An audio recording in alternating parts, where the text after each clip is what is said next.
जय श्री राम। आप सभी का मेरे नए YouTube channel easy of life पे आप सभी का स्वागत है। आज मैं आया हूँ मंदिर पे। पहले मैं खुद दर्शन करूँगा, फिर आपको भगवान का दर्शन कराऊँगा। उसके बाद आगे की बात की जाएगी। पहले आपको मैं भगवान का दर्शन कराता हूँ। ये देखिए, ये पंचामुख हनुमान जी हैं। आप जल्दी जल्दी दर्शन कीजिए, देख सकते हैं। और इनका प्रभाव जो है बहुत बड़ा है। इनका प्रभाव बहुत बड़ा है और इसके आप जल्दी जल्दी फटाफट दर्शन कर लीजिए। फिर उसके एक बार की बात है, एक बार गरुड़ भगवान ने बोला नारायण से, क्या प्रभु जो चीज होने वाली रहती है उसको कोई रोक सकता है या टाल नहीं सकता है? ऐसा होता है क्या? तो भगवान नारायण ने बोला, नहीं, ऐसा नहीं हो सकता।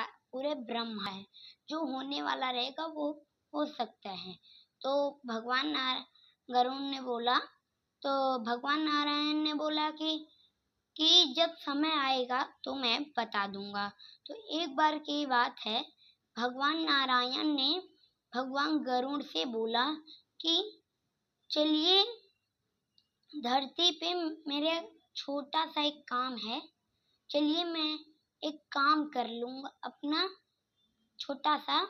तो भगवान गरुड़ ने बोला, ठीक है प्रभु, चलिए। तो अपने ऊपर गरुड़ जी भगवान नारायण को बैठाए और लेके उड़ गए धरती लोक पे। धरती लोक पे आए तो भगवान नारायण ने गरुड़ जी से बोला कि गरुड़ जी, तुम यहीं पर रहना। गरुड़ देव, मैं जा रहा हूँ गंगा स्नान करने, तुम यहीं पर बैठे रहना। तो बोले, ठीक है प्रभु, आप जाइए। तो वहीं पे एक पेड़ पे एक गोल्डन कलर की एक चिड़िया बैठी थी। बहुत ही ज्यादा वो खूबसूरत थी। उसका चेहरा बहुत ही ज्यादा सुंदर था। उन्होंने देखा तो वहीं पर यमराज जी मिले उसके पास। बोले कि गरुड़ जी, यमराज आए थे उसको लेने। जब चिड़िया के डाल पे, तो एक सुंदर सी चिड़िया गोल्डन कलर की आई, ऐसे पेड़ पे बैठ गई। तो जो गरुड़ जी की नदी किनारे बैठे थे और उन्होंने देखा, वो देखे तो उन्होंने अपनी पूरी लाइफ जिंदगी में कोई भी ऐसी चिड़िया देखी ही नहीं थी। वो गोल्डन कलर की थी, बहुत अच्छी थी। तो वहीं से घूमते घूमते यमराज जी आए और बैठे, बातचीत हुई। तो गरुड़ जी ने बोला यमराज जी से, आज प्रभु आप यहाँ पर कैसे आए? तो बोले यमराज जी की, यही चिड़िया का सुनहरी जो चिड़िया पेड़ पे बैठी है, इसका ही यही प्राण लेने आया हूँ। आज इसका लास्ट दिन है। तो बोले, तो ये क्या हुआ? गरुड़ जी को उदास हो गए। बोले कि यार, इतनी सुंदर ये चिड़िया है, अभी इसको यमराज जी का प्राण लेके चले जाएंगे। तो उन्होंने देखा, तो गए अपने पंख पे, वो जो चिड़िया थी सुनहरे कलर की, बैठा के लेके उड़ गए। एक बहुत बड़ा वृक्ष था। क्या होता है उसमें, तो उसको वृक्ष भी बोलते हैं। वहां पर एक बहुत बड़ा जो है वृक्ष, एक महान पर्वत था, उसके ऊपर बहुत बड़ा एक वृक्ष था। तो गरुड़ जी उड़ते उड़ते ले गए उस वृक्ष पे, उस चिड़िया को छोड़ दिए।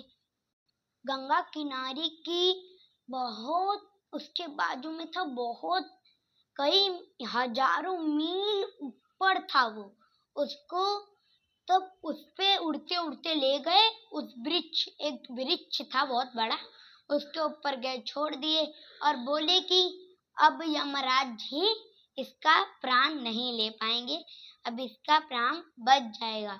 तो वहीं पर यमराज जी आके पहुंच गए।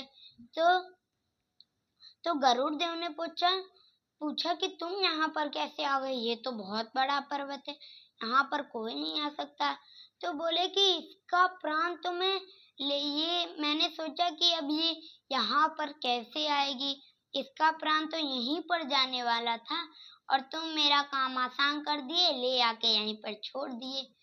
तो क्या हुआ, बोले कि अरे, तो उन्होंने बोला, अरे यार, मैंने तो उसका प्राण बचा रहा था, मैंने उसका ये प्राण गवा दिया। तो गए, उड़ते उड़ते गए भगवान नारायण के पास। तो भगवान नारायण ने बोला कि देखा, समय आया, मैं तुमको बता दिया। देखो जिसका प्राण जहाँ रहता है उसको जाना नहीं पड़ता है, वो जाता नहीं है ना, उसका अपने आप ही उसको कोई लेके जाता है, वहीं पर छोड़ दे। जहाँ पर उसका मृत्यु लिखा रहेगा, जो समय जहाँ पर निर्धारित रहेगा, वो खुद ही चला जाएगा। या तो काल उसका लेके चला जाएगा, या तो वो खुद ही चले जाएगा। इसका अर्थ निकलता है, तो जो समय जहाँ पर निर्धारित रहती है, वो उसका काल और उसका समय उसको लेके जाता है। जैसे गरुड़ जी आपने देखा, आप उसका प्राण बचाने की सोचे और उसका प्राण गवा दिए, यमराज जी का काम और आसान कर दिए। इसके लिए इसका अर्थ है कि जो चीज जहाँ पर निर्धारित रहती है, उसका समय और उसका काल लेके चला जाता है। गरुड़ जी, आप इसके लिए मैं आपको धरती पे लेके आया था। आपका जो प्रश्न था उसका उत्तर मिल गया। कहने का मतलब है मेरा कि जो चीज, जैसे मैं आपको भगवान का दर्शन करा रहा हूँ, ये आप भगवान की इच्छा है, और मैं पे आता हूँ, ये भगवान की इच्छा है। और जैसे आप जो है भगवान का दर्शन कर रहे हैं, ये भी भगवान की इच्छा है।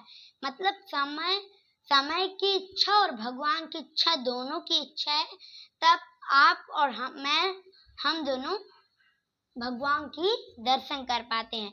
गाइस, तो अगर मेरी वीडियो भगवान गरुड़ और भगवान विष्णु की कहानी पसंद आई, लाइक और सब्सक्राइब करें और ज़्यादा से ज़्यादा शेयर करें। आज के लिए इतना ही। जय श्री राम। फिर मिलेंगे नई कहानी की।